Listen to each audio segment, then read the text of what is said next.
tlai lama nia Jacob chuan thingbuk hnuaiah lehkhabu a chhianga api nen chawa khosan nia class alak lo lai hi chuan lehkhabu hi a chhianga chot zela zinglam bo ka thian te lul nen tlai lam ero aduk deuh khui maya nakin deuh chuan khopui a lo ria ro a lo tlata sep sep mai chuta man mo zetin rom lama chuan akala aroma chuan a thian te kat khelan oma ani lehkhabu chhiak du thin box sia a chuak dai zela ni chutia man mo takat lan lai chuan a hnung lama chuan meiche pakhat au thom ni om tak hi khia a han hoi let wata wana tang chuan meiche pakhat hi lo ta thla ni mai hian a khia a pom nol maya meiche ban veina lama chuan a hmai chuan hlap fuwa chuta a ha chu bal hlok ni om tak hian thilenga mo hi a muama a dol ta dai maya ma se hai ro abal chuang si lo atlak na sang deuh nge ni Jacob chu thing thi deuh hal ti ti maya meiche reina chuan a uai ni chuta a hmela han en chianga lano pan hmel ve takania ama ai no pangani ti chu khriat thei a han hoi kwal wata building ania mo thingkung ania mo bul hnaya chuan a om mai lo khoi tang lo tlang nge neng o ama zona tak a pom nol thu lo tla chu engtin nge ni thei a khathiam lo khop mai chuta mei chia chu lo hara Jacob chu nam son hala a hmaya benga Jacob chuan ringota ka chan him jok chen ikha atia ma se chunu chu atlan son le ta thuaya mei cheu la hiya thil kha chiang manglo hian che tan la hal wak zera tin alung oi wak lo Jacob hi college a akum ni na ni ve to a ma se bial nu la nei ngai lova mei chelam hi kalna ni che lo niang chu tiang te deuh nuai huna man zo chuan ni lo langa khuwa chu lo thiang le deuh vuk to ti kha thei kong te po chu ro tlem tla khan atin hom chep ani maya ma se ni ron sale ngal deuh vol chuan a chhun ro le deuh uar to ni khom dan mai mai chu avan mak te thut ve mo le ti chung chuan rom lampang chu apan ta thowa avat thlen chuan a thian te sem te le midang ho chuan Jacob khoi kal de ya le lo tel ve le tin ka chun lo sim kol dan dana ma se Jacob chuan min kha thiam te u ka tel lo mayang ti na soya sem chuan atinge kan khel howang kan ti vek to kha atia a ko omunom che lo ti chung chuan a khuma chuan amuzala a thian pakhat chuan ti tak zet chuan engtin nge om tin lo zota a ka khoi bik che lo ko omunom che lo ne mai tin a chang le a om chu han chul kwala khanula ka han pom kha ka ko chung hi khoi deuh nge mani re ti do ni la chu tianga ri chu ni chuang si lo wa ti in ani deuh hmul mai hian a khoi box sia sem chuan ngoi te thempa dam loina hoi duem a han tia ai angai do ka kon let lama ka tu deuh lo ma le chu wang aniang a han tia a thil ton zong zong chu sei du lem lova a thian te chuan ani lo tel ve thei si lo wa chuan lunch kan la ei ve lawa kan pa enge o mamoi nei chuan kan sei mai don nia ti nan chua santani Jacob chu amu hira a hak le meu chuan tlai da ko lo ni te to a do kana chuan a chu ei tu thian ten an lo do sak chu a muwa amut na pia dewa a thian te kat khel thom chu a kheboka ama ti hakan du lo wangin amut na rum pia dewa chuan an lo khel hi alo nia chuta thowa chu e han tuma ma se bana chuan ta tuang mai hian thil hring hi om deuh nuai mai amit chu han nuaya amit vai ni takin tin ma se amit vai ni lo rang takin a thowa daw thlang ma avadinga ako kan hlipa atak sadanga te chuan chu tiang chu omem tin han zong kwal vat vata em ma se om lem lo nakin deuh chuan a thian te chu lo du tin enge a nan ron zota namdoin kalpui adu le du lo te ma se Jacob chuan a ka thal tuk hei ka zia to tin a changa ma se abana thil hring in ring thlawak mai chu a thian te nam mulo nan a han thu phram phrama he thil hi angdi lo om nge le kha mai chia kha mi ka mu tang khan ka chiang lo ni ko om nuam tlat lo tin a ngai tua kha mai chia la kha khoi tang lo tla nge ti po khriat lo a ming po a lo zot man lo wa tu tak chu niang mo tu nghe niang le mi khing pa ngai niang am le ti ngot mai chu ngai tua a tu ka lo nei chuan a ko kin dam doin lampanga pana a thian te khil boi du lem lo niang e aba na thil om chu enge ni chi ati doctor te chu ven tira doctor te chuan kutchuk ani emo vunlam natna ani emo chutiang lampang chu ani lo tin an lo khela taksa kan han sok deuh khan hemi lo duk chuak aya khan engtin emo asoka wangin hetiang hian alo mai mai niang tin an lo khela akai vele mayang tin an soita ka chuan angaya thata dewani ngai thatak chuan a hole ta weekend alo nia Jacob chutui takin amua jingpo an thot lai ve thei hun ani chutia tui taka mutlai chuan kongka chutui mo chuan alo kik dot tot mai sem chuan tunge mo ne le mudu hun lai lai tin a thin rim khop maya Jacob la chu phelo ang makin mutlui han tuma ma se pon lama tang chuan Jacob hey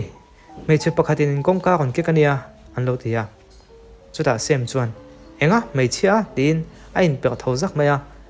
sem hi chu me chelam lom chi ni ve a bial noi ro chu nei theilem bik chuang lova pon lama tang chuan Jacob hey an zong chenia lo hon sak me teu ti thom a ri kle ta ka chuan Jacob po chu phur lo zetin a han tho tua a ban chu han ena thil fring kha la om reng ma se apun bel lem lova a kor ban tlon chu han ha sem nang man vo hong mai te a tin sem in hathamol mal chu vapia chuta pon lama tang vek chuan mi te chuan Jacob lo hong vatte hey henu hian ni thala ka nei nia he pa hi in khiem a om na khia chu dora ka zanga ka piang chu ti nia tunge ni lo chian vatte an lo telia sem chuan dora ka zanga a engi om zia nang ma nge khavakal zok te ti na khathiam lo khop mai Jacob chuan ka khabik lo tunge mole tin kongka chu awa hong dona azir lai puita chun lo om deuh thup mai khoya nge a han tia sota country la makal to alo hak don che vakal veng hal ro an lo tia a pheipa chuan bulletin board a athalak lian deuh mai in tar le a hnuaya hepa hi om na khia chu dorak zanga ka peyang ti lo in ziak chu a mu phei boka chutianga Jacob lo jong tu mei chia chelo angrang tak boxi a om ta ka chuan midang ho po chu an lo pung khom sak khop mai country na va thlen chuan Jacob po chu a lai ve dewa ti chuan le mei chia an soi chen chu tu dang ni lavin mania a mu kha ni van lama tanga lo la lol makati nu kha lo nia a in che dan la chu simple maya ti san va ka ha jeans ke ko ka ha a in beng lu ta a sampo a sei moi khop mai Jacob chuan konfi takin min zong am ni enga ni ta avatia bidang ho chuan heu he an ron ti chana thane nan lo chai boka ma se chunu chuan midang anom ve lo ang mai hian Jacob chu a han changa mani khan thilenga mokala ka tangin la ke neyem tina zota Jacob chuan engchu mo enge kala khanga ati hu maya chuta Jacob omna khil tu hena chuan chunu chuan kha dolak zanga chu tin a han pe phota Jacob chuan chung ko ho so ve ta ka tang lo se lian ani nge yang tina ngai tu a chuta eng mai la lo mo ngai to chiang te atelea enge kala khanga eng malak na man pom lo kha atia thil mu mania apol chu tiang chu atia a I thau zo ka niang I man mo em kha I thau pala nianga tin Jacob chuan a changa mi te chuan an thil soyom che chu an khathiam lo makti takin an lo phok de hu mai chunu chuan ngai to chiang zok te thil mum nem lam pang deu han ngai to chiang te tin chunu chuan midang omlo na huna kalte ang ti pain Jacob bana chuan han kaya mi te chuan pelet me te che me che thil lak saka chi lo ten lo tia chunu vek chuan alo bue ve su tin a changa sem chuan ni e kal to teu en tu rom to lo tin mi lo pung khom ho chu an not da ve boka ti chuan chunu chuan Jacob hena chuan kha thil kha ka ta na hlusin khongai in ilam mi lo mo han ngai tu chiang le do te an tia chuta chunu chuan Jacob chu an hlim chowa aba na thil fring dragon ang deuh laka azio morok mai chu amuta kha thil kha la lo la entin nge hi iba na thayang tin ati nge do ti soi atita Jacob chuan soi tu hello ahoi a ho maya chuta chunu chuan apum chu han hlim chho le a thil khriat chian tum ni om tak chuan han chul kwal vela Jacob chuan bidang an lo om ve hi tin a hanin hlim thlawata mi tamzok chu kal son to ma se mi tlem azong chuan enge thleng zel don ti khriat chaken an ron la en khramane sem chuan nia mi omlo na kal teu in buai ne chu eng po ni se ching fel wat teu alo ti ve boka ti chuan nang mei cheno pangte hi kan thian pa Jacob laga hen engei du soiwat la kan thian pa hi fel takania he te lo ti boi kan rem ti che lo nia tin alo tong zung zung boka chunu chuan enga mei cheno pang ka ni lo he hi in thian pa fel tak ani chi amo tin an nuya ka thil min lak sak khamin pek lo chuan ka kal don lo atilea a try kal phut tiang mi om lo na tin Jacob chuan chunu chu kai deuh dor to ka midang in an lo zui to lo na tur hmuna chuan an vakal ta le ka soi liang engma la ka nei lo chu wangin du tok te tia chunu chuan engma ka la lo wa ani kha kha in tin nge ibana khana om thei a han tia chu ta ning ta deuh ka khilang che ama sobe ga chuan mani khan ka chan him chia ma se nang chuan ka ma yai beng ani ha a panina chuan mol pho takin min ron zonga mi zong in mak tin min ena ti chuan tu na kalak ni mi alo enge ni ti po ka khiat ngai lo la nga min pu le a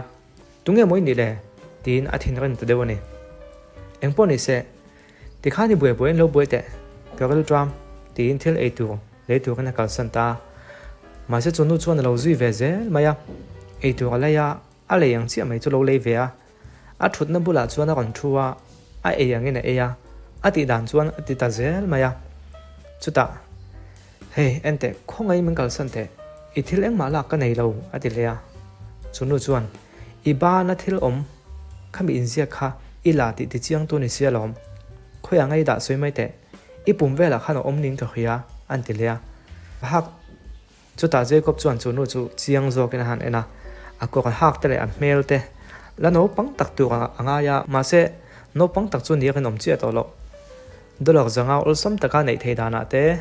tin a thom no hak ta chu a han en chianga ti sat va ka satlian ni lova quality thale chang kang takani alan dana simple nangin henu hi tu matak choni don hi le ma se nge soyom je hi niang o tin ala kha thiam chi lo khop mai mei chemel thang rang takani wangin mi te la chuan an endu phian boxia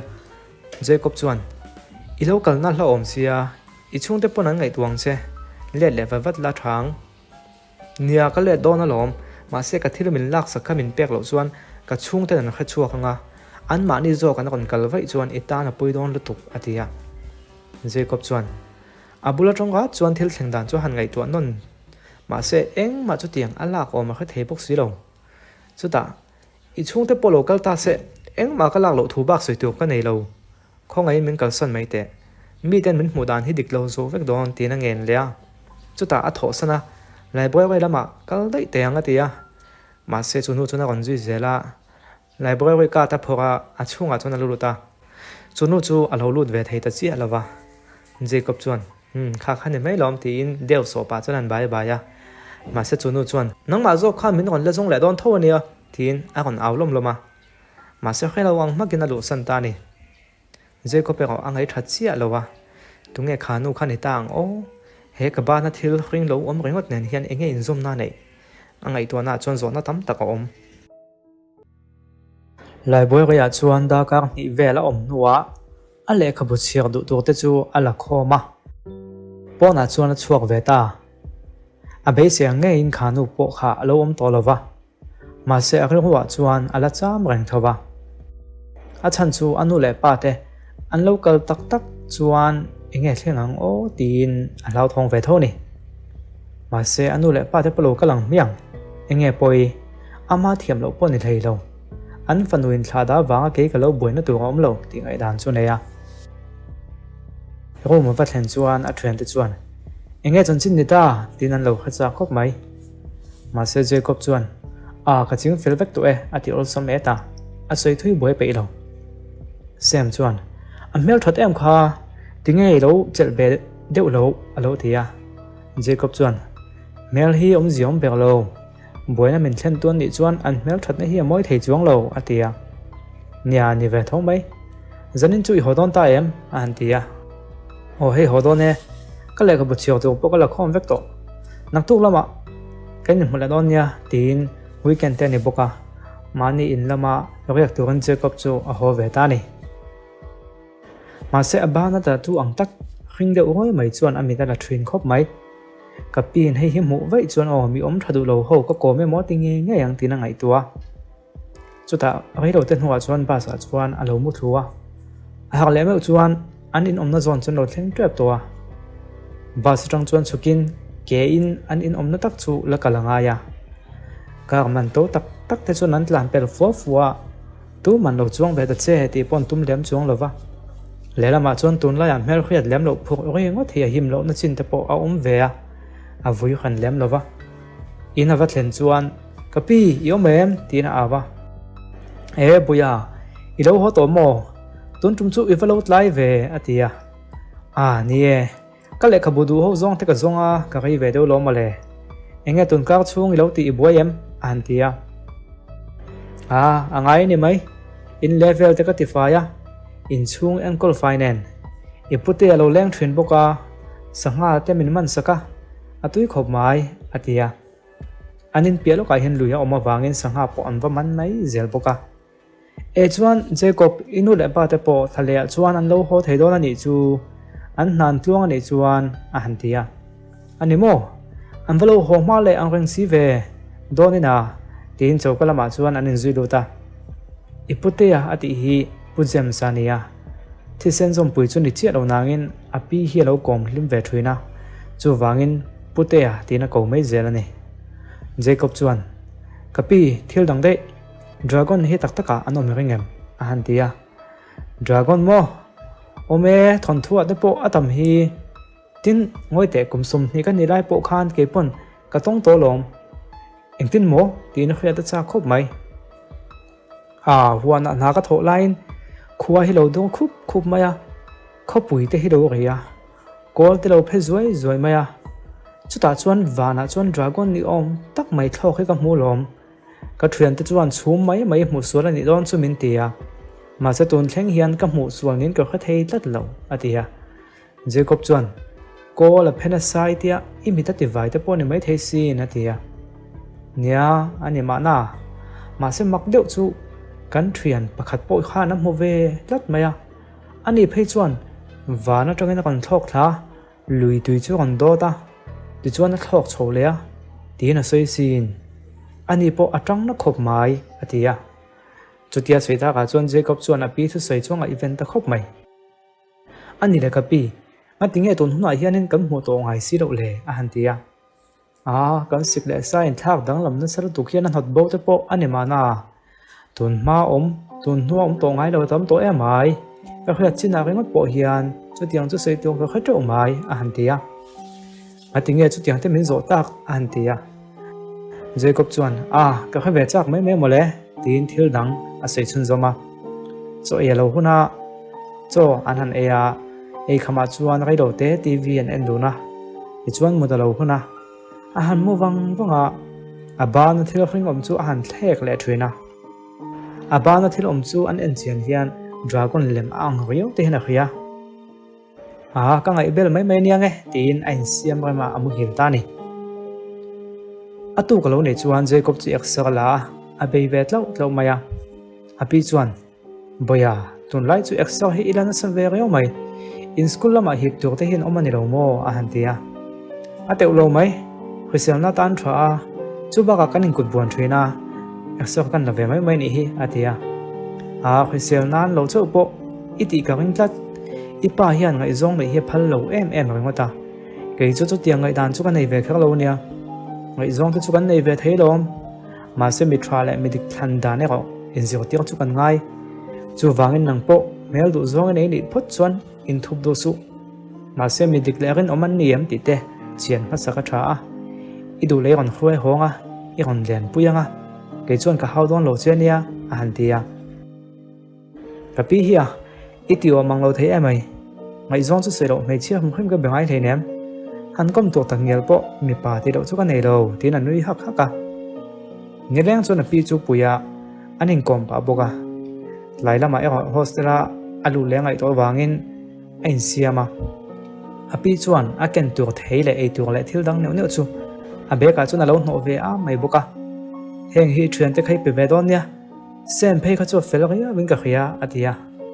ole kapi ang poni se ka vakal tonge tin kong khak bula chuan anin thla felta an inom na trong hian bus stand nai bek thleng turin dal kal chan ve vel kalanga ya mi te chuan ka te bike ten ne ya ma se je ko pe ke na kal tho ngai thung an hostel an ro ma va thlen chuan a thian te chu an lo om der towa a pin thila ken ti ho chu an phora tui te tak chuan an eya kapi hi chuan min ngai to thrin ani a soyang deuh khan ngai zong lam hi ka buai pui ve don an ni o han nei che la chu a hlim phian ang a ti te chuan ai ngai towa chu ten om khom lai chuan thil hriat chuan ai ta ni danga chuan hetia an le le hian an chau deuh hnuai thina a chan chu in laman ho hi chuan engenga mo ti tur hi lo tama ama Jacob nge pona pia puya na te tho puya hostel an lo lu le me hi chuan an rol ve threm thina ma se ton tum chu eng tin ma om lo tlat a ban rol threm thin te kha eng tin ma om talowa chu ta an thut na thut thleng thinga siam ret deuh tak mai chu a kut hin kha chuan han choi china ni dang zong a in a choi kang he so riak in khata ke ma hianin thil dang lam omin ka khatlat tin sem hna na chuan sem kanin kut buan le to don em niang a han ti china sem chuan min chau ve zia maya min ne ngai chuang si lo ka pei to don em moni le a han tia chuta a thian dang te rom dang ami te chuan han ko khom le la in kut buan kan ti le don ne tu nge kan tran jok don le tin bu te chuan han siam vela sem chuan ton tum chu ka tha chan ve che ka mang tuang chu ti chung po min ne lo vai chuan o tin a ko ban chuan han lim chho vela sem po chuan ni a ti chungin a ko ban chu han lim chho ve tuma ma se aba na thil hring om kha khe chuak thu ta a lim le du ta chi alo chu ta le 1 2 3 tin han in kut buan ta an rin lo tak mai sem chu a chak lo ta rup mai lok kai rin man hle ne ti thaleang a ti chul maya Jacob chuan mak ati dat ling zo chuta 1 2 3 an han ti le sem chu a thei to pin a tong to a chala te chon thi sen jam chu on phiao tong mai hian a hriata Jacob chu a chak pe khop mai ma se an hanin koi tak fe nu chuan sem chu chak ta nge Jacob chuan khai ka ne ngang lo che ni an tia sem chuan ma ka ti deuh hlek i va chak sot ve ma se nia milan ne lo deuh ani kha tin an nuya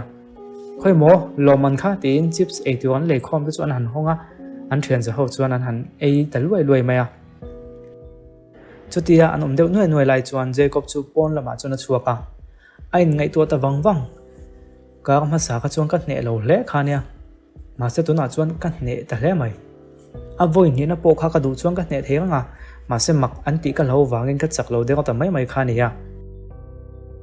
engtin nge mo lo chak thut theile ka kha thil thuwa le hal emo sem kha chak lo thut ti don taila ani thei bok si lo tin aban chu han en thina thil hring dragon zia rang ang tak mai chu a han en lia he thil hi engam tak chu ni nge yang ti na ngai tu ta ni zan thlayang hnuai te chuan aban chu a ron eng deuh ni te hian a hria a pi thon thu soi dragon zong chang te kha kha chuak wai maya